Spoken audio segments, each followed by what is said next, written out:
Hi, and welcome everyone. Friar Tuck here. This is my epoch. Okay, so my first video of the week, and not only do I have trolls and all kinds of other incompetent fools making some really nasty comments, and quite frankly, I'm starting to laugh at them. You know, one of the things that you learn being in YouTube is that there's always that jackwagon that, you know, he's self-righteous and goes out there and talks out his ass, and it's always funny to watch. And most of them are keyboard warriors hanging out in their mother's basement.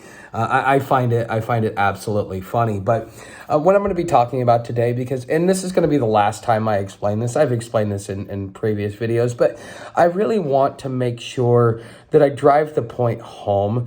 You know, you guys can attack me all you want, and it doesn't really bother me. But when you start attacking my dog or my child or my family, them's fighting words, okay? And so, you know, let's talk about Sam. What is her purpose? Why do I have her registered as a service dog? Am I taking advantage of the situation?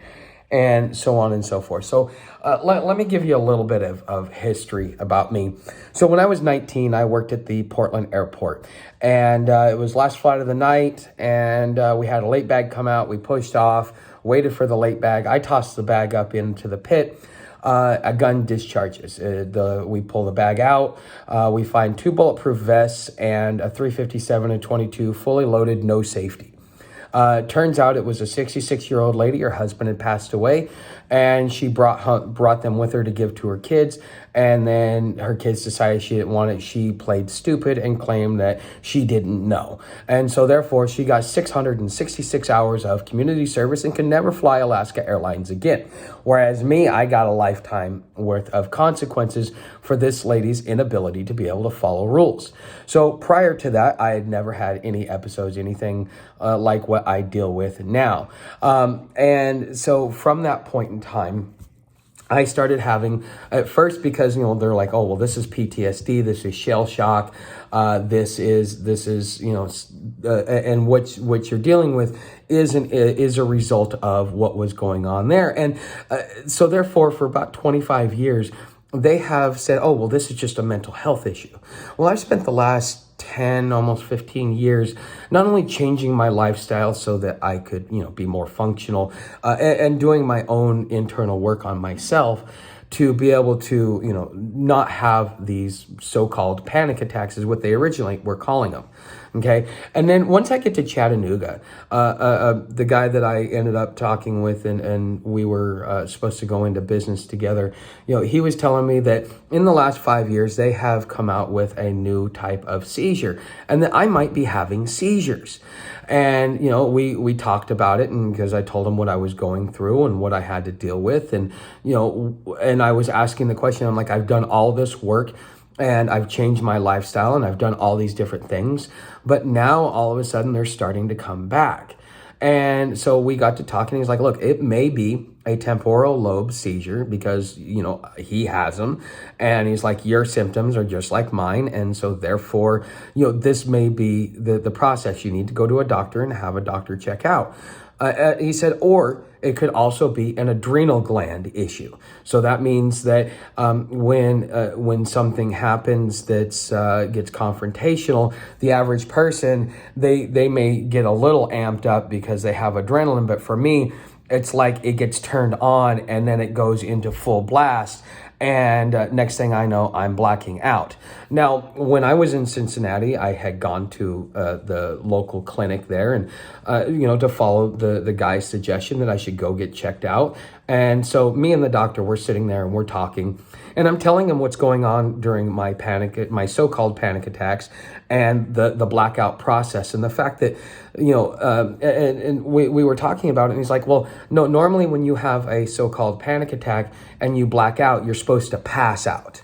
Okay. The thing is when I black out, I become extremely violent, and I think of it like somebody on PCP, you know, those old videos you used to see where cops would have to unload multiple magazines in the individual because in technicality, they have so much adrenaline running through their system that that's what keeps them alive. It's not that they're surviving. It's just the chemical reaction of adrenaline is actually what causes that.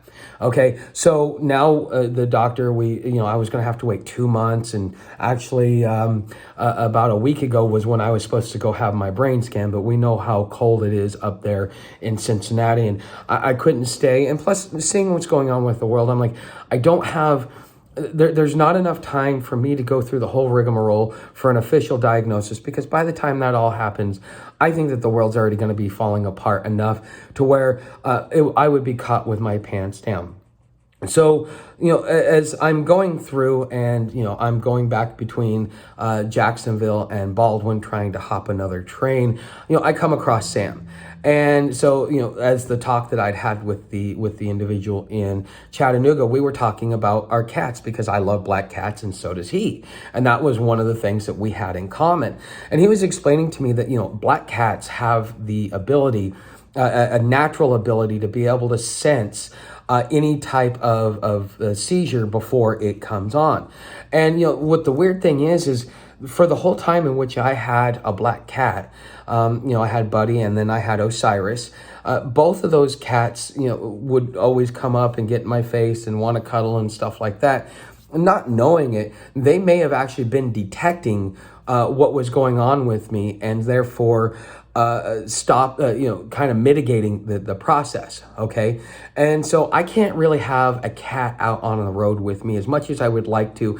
And, I am a cat person, not really a dog person. But, Sam, I made a commitment to her because I wasn't going to let her get euthanized, and I wasn't going to let her get hit by a car. So I took her under my wing and I said, okay, you are not my pet, but you are a tool. And so therefore I need to, and I get the opportunity to train my dog to be able to detect those things. Now, they're within the service animal community, because service animals can be used for anything from vision to hearing impairment to seizure detection to other mobility issues.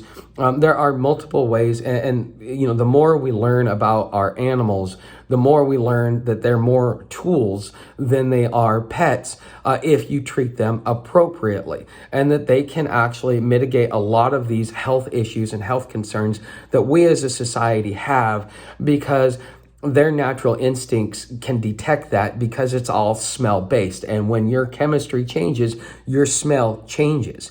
And so as your chemistry is changing, where you're having a seizure, or you're having an adrenal gland issue, or you're having this issue, or you're having that issue, these animals actually have the ability to detect them.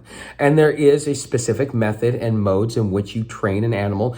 And that's one of the great things about being connected with the service animal community, is that they're showing me a lot of things that I didn't know. Because at first I did not realize that Sam could do some of these things if I trained her appropriately. But before you actually put a dog through that training, you have to train the animal in some basics: sit, stand, stay, heel, lay down, don't jump, don't bite, don't lunge, and things like that. Now, Sam's a puppy. I've had her for a little bit over 2 months, and we've gotten almost all of that down, okay, which is the prerequisites for her to be able to be a service animal. Now, one of the things that I actually learned when I was in Orlando, because I was talking with a lady who also had a service animal, because she went through the same process that I went through. See, most people will go out there and pay thousands of dollars for a pre-trained animal. Well, I don't have those thousands of dollars, nor am I going to ask for those thousands of dollars, because I would rather train the animal myself. That way it fits to my specifications as far as as far as what is wrong with me. Okay, so with all of that being said, when you register a service dog, you do have a window of opportunity to train the dog yourself. Even when you are training a service dog, let's say an organization that wants to sell this dog off as a service dog to somebody who has an impairment that would need a service dog. Okay, they still register the dog, and they have to take it out into public on a daily basis, because that is where the dog or the animal is going to spend a good portion of its life, because this animal from that point forward, once you take ownership of it, has to be by your side 24/7. Okay, that means it sleeps with you, it goes to the bathroom with you, it sits at the table and eats with you. Okay, and so therefore, in order to be able to train these animals, they take them into different areas and they train them. Now, a lot of these organizations that are doing it for profit, they also have the means to be able to have like a service dog label and all this other stuff. Technically and legally, you do not need that. All you have to do is register her and then tell the purpose in which you use Sam. Now, for me, and what's wrong with me is that when I get into situations where I deal with confrontation, it's part of the reason why I don't go on social media, because people like to fight. People are mean and cruel to each other because there is no consequence. It's a faceless interaction, and so people are going to be douchebags just to be douchebags because they're just douchebags. Okay. And so, that is something that is going to put me into a place where I may start shaking because I have that much adrenaline running through my system. And then eventually I will end up blacking out if it continues to escalate. And then at that point in time, I become a danger to others, not to myself, but to others. And, this is why I keep trying to tell people, like, hey, you better be careful around me. It's not, I'm not a scary individual, but you put me in that, I don't have any real control. I have actually hurt some people while having one of these blackout sessions, which again is something that I talked with that doctor about, and why he says you're not having panic attacks. What you're having is either a seizure or a possible adrenal gland issue. Okay, and so when that adrenaline starts going through my system, I need Sam to be able to detect it. Okay, and having Sam there is kind of like that safety net. In some ways, you might want to call her an emotional support animal, but it's not. She's not supporting my emotions. What she's doing is, her job is to mitigate the overall the overall experience of what I'm about to go through with this severe adrenaline rush that just completely takes over my whole body.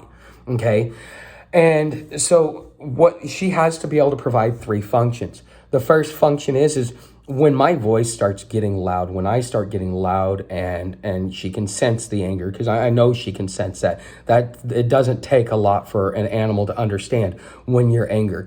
I need her to be able to be that interrupt at that point in time. And she will do one of 2 things. Either she'll go and get in my face, like was what she usually does, is when she notices that I'm getting angry or upset, she comes, she wants to cuddle, she wants some attention. Well, you know what? That is enough of a distraction and changes it from being a situation where I feel that I'm going to have to get confrontational to a point where now all of a sudden, the positive, the positive thought, the positive emotions will come out, which will then subside this huge adrenaline rush that I'm going to get. The other thing is if it gets to a point where now the other individual is now getting even more confrontational, what I need her to do, and what will, 1, offer a distraction to me, and 2, it will kind of mitigate the overall need for the adrenaline rush, because now I understand and I have the confidence and the comfort knowing that I have someone or something there to act as an extra layer of protection against me and whoever is deciding to become confrontational with me. So therefore, my adrenaline rush that I'm getting will not get out of control, because at that point in time, what I'm going to need her to do is, if somebody is getting confrontational with me, is I'm going to need her to start growling, because in a lot of ways that's a warning, and that will also give the other individual the knowledge of, like, okay, if I'm going to continue down this road, I may not only have to deal with this individual, but I also have to deal with the dog, which then acts as a deterrent, which therefore makes me feel safer, so that my adrenaline rush, my fight or flight, is not pushed to the extreme to the point where I black out.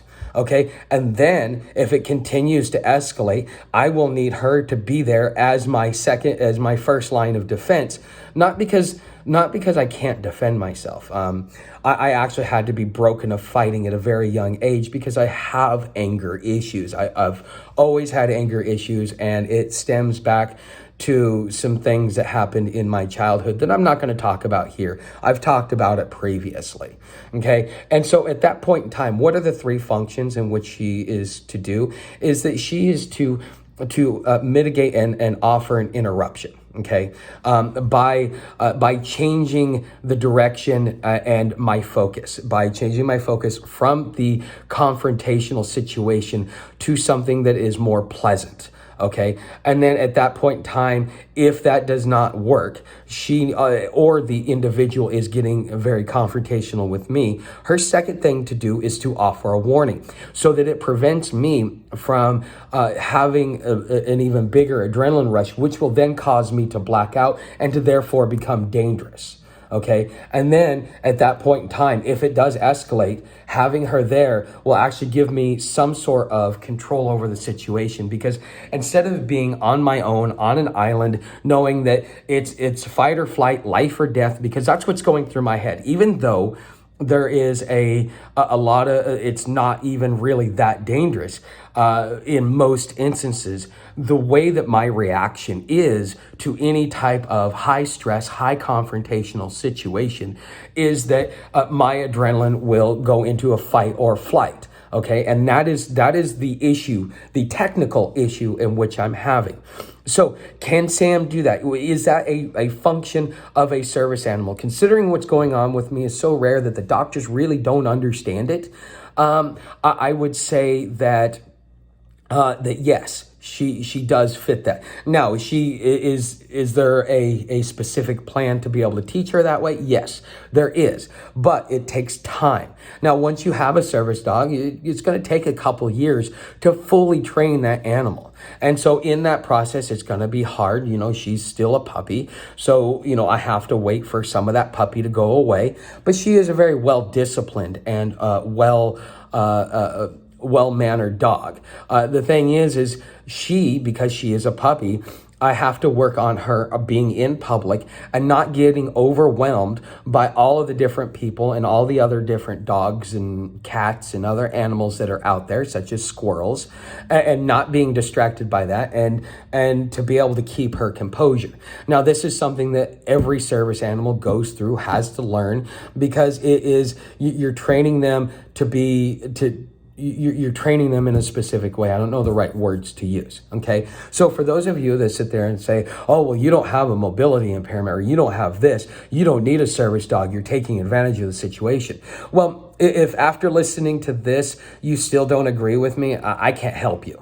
Okay. But I have done my due diligence, done my research, and talked to people within the community to know that not only am I on the right path, but I am doing the right things with Sam. Okay. And one other thing before I close out is, people who think that I'm using Sam as a way to get money. Actually, no. I barely talk about her on here, with the exception of like, hey, here's an update. Here's what's going on with Sam, because she's a part of my life.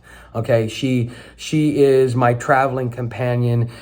She will be that difference between hiker madness and not having hiker madness, and all those things. Even when I fly a sign, most people come up after they see me walking around town and say, I didn't even know you had a dog. And I'm like, yeah, because I don't want her to be the reason why you guys, give me money, or anything else like that. If you do leave something down in the tip jar, it's because you find value in what it is that I offer, and I am in a time of need in which, if you do find value, go ahead, leave a tip down in the tip jar. If you don't, then don't. Okay, that is your choice. But this is part of the whole YouTube. The whole YouTube business plan is that you are technically monetizing your audience, whether it be through tip jars, whether it be through views, whether it be through memberships, whether it be through Patreon, whether it be through care packages. There are many, many different ways, depending upon what your needs are, what your situation is, that your audience is there. So every YouTuber that is out there, myself included, part of the YouTube business plan is that your audience is monetized in one form or fashion. Now, 90% of you will take the free option and just do the views, and I make money off of you watching my videos and watching a 5 to 30 seconds of an ad, and therefore I get 3 cents per view. And so the more views that I get, the more money that I make. Now, you're not coming out of pocket. This is advertisers paying YouTube to be able to get access to you, who are my audience, who likes the topics and are going to get relevant ads based upon the topics in which I offer. Okay, so this is the overall business plan with it. So for those of you that think that I use Sam to be able to get more money, no, actually, it bothers me when people give me money just for Sam, because here's the thing. She's my responsibility, not anybody else's. I figure out ways to go out there and to make money. So when I fly a sign, I'm not saying please help. I'm offering some sort of service, which happens to be entertainment. And by offering entertainment, I make a little bit of money. That money is what I use to take care of Sam, plus whatever I make from YouTube as far as ad revenue or Patreon or anything else like that. That also goes to not only support me, but to support Sam as well. So, with that being said, you know how to help the channel. Become a subscriber, leave me a comment, tell me what you think, or anything else. It's down in the description. Come on over to Patreon. You're gonna get good content over there. I treat that as a separate platform. So I do hobo tutorials and I do behind the scenes. And both of those are meant to be kept between you and me, at least the behind the scenes, because that's where I really share my personal information. And I don't want it getting out, because one, I want my privacy. And two, people tend to use that information against you and twist it around. I've had it happen once, which is why I have the behind the scenes to begin with. Okay, because if you're going to say something about me, at least be honest about it. But most people don't know how to be honest. I think that's one of the worst issues here in America, is that lying is a normal everyday practice. Being dishonest is a normal everyday practice, whether we realize it or not. Okay, so thanks for watching, and I will see you in the next video.